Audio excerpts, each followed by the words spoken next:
I love positive vibes.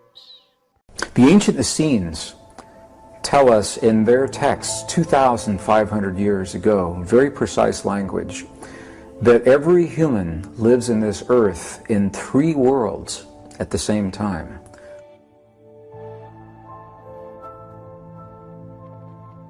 We live in the world of thought, the world of feeling, and the world of emotion.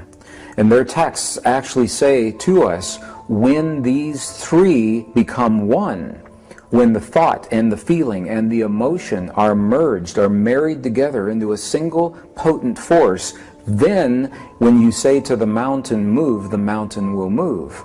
Now, I used to believe that this was a metaphor.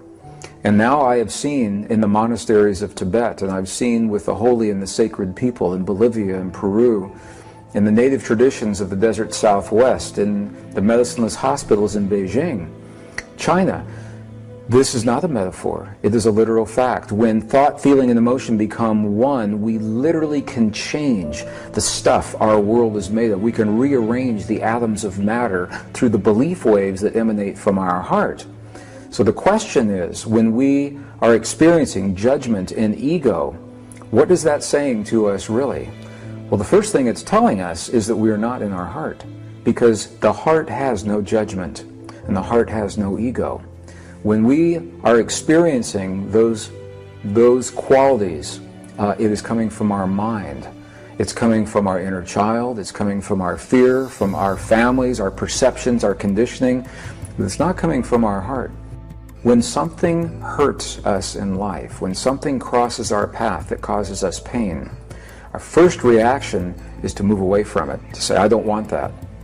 And that is when the judgment comes in. If we can embrace the experiences when someone or an experience hurts us in life, not that we like the experience or we want to have it again, but the ancients say that we should bless the experience. And this sounds very strange, to bless the things that hurt you. But here's what happens.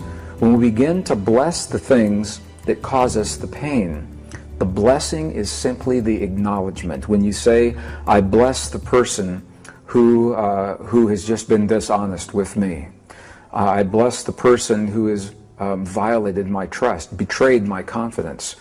And you say that again and again, and you say it out loud. What begins to happen is the verbal expression brings the physical energy up from the heart into the body. And soon your body becomes warm and you have tears in your eyes and you say, I bless this person, I bless this person. And it is the blessing that relieves the charge of the judgment for just a moment. And that's all we need. Because for just a moment, when the charge is relieved, we can replace the hurt with something else. And the ancients say that that something else is what we call beauty. Beauty is a powerful force in our world. And it already exists everywhere. The ancient Essenes and the Native Americans alike. They say that beauty is already everywhere in everything. Our job is to find that beauty, to seek it out.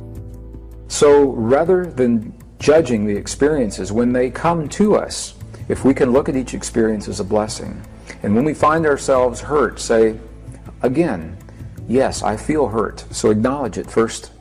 Secondly, what is this hurt saying to me? What voice am I hearing? What does it tell me about my life? And bless the hurt now that is giving us information about ourselves.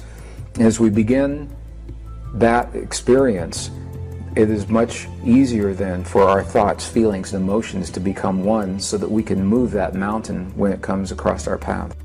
The question then that the scientist asks is, if we know the experiences work, if we know that when one person or a group of people come together and they share a common experience in their heart for a period of time, such as the International Peace Project in the Middle East, where people came together to feel the feelings of peace during the Lebanese-Israeli War in the early 1980s.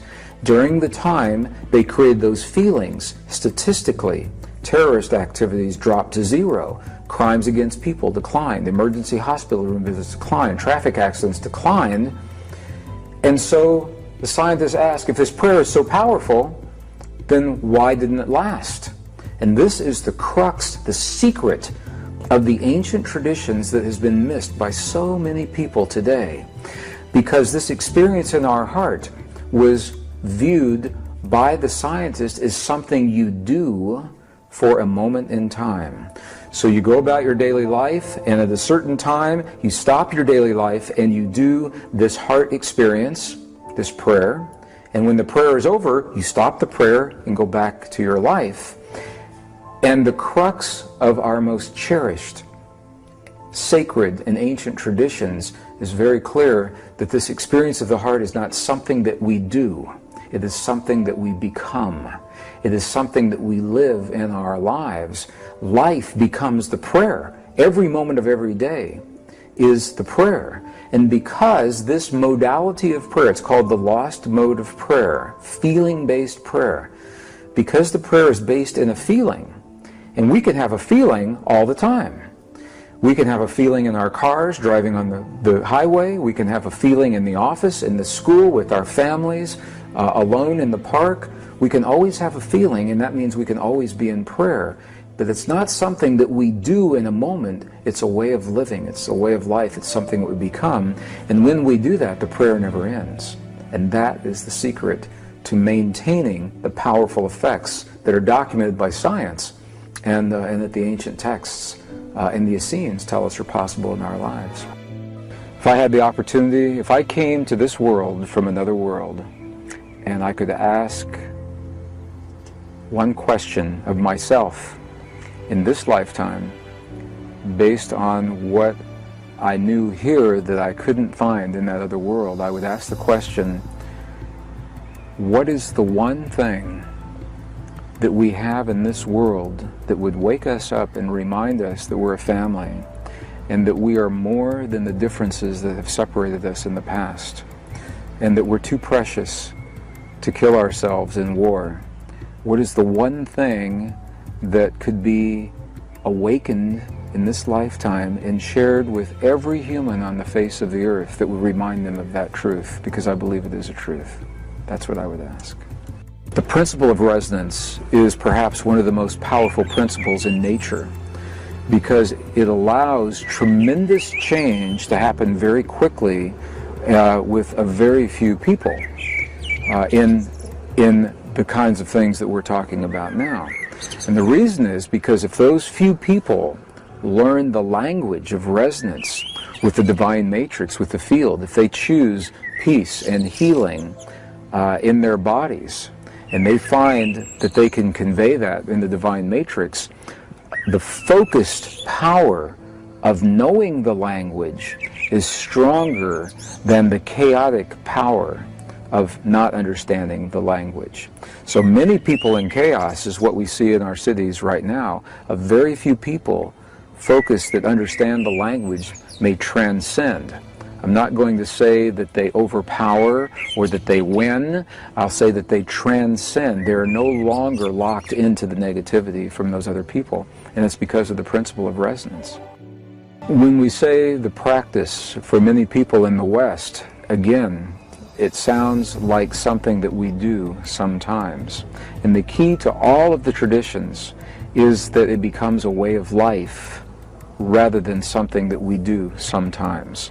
Our conditioning in the West is that our spiritual practice is something that we do at the end of the day when the children are fed and the bills are paid and the dishes are done and the clothes are clean and the lunches are prepared for the next day, and then we go into a room and close the door and turn on the music and light the incense and burn a candle, and by then it's 2 o'clock in the morning and we're too tired to do anything, and we take a deep breath and say a mantra and go to bed. The point is, and that's an exaggeration, but for many people, the point is that their spiritual practice is compressed into a few moments after everything else is finished in our culture, ours being the West. However, you go into the Native American cultures in North America, South America, again into the monasteries in Egypt and Tibet, their entire lives are the spiritual practice. And then every once in a while, they will stop that spiritual practice for a moment to make change for 20 euros. It's just the opposite of the way we think about life. So again, it's about becoming the practice and allowing it to be a way of life rather than viewing it as something that we do in a moment in time. And this is, we do the programs all over the world, and people come after the program, 1 day, 2 days, 3 days, and they say, great program, where is the next program? What should I study next? And I have to say to them, there is no more. Go home and experience and live what it is that you've learned here. But for some people, the diversion, it's easier to go from workshop to workshop and study to study and teacher to teacher rather than embrace and live what they've learned already in their lives.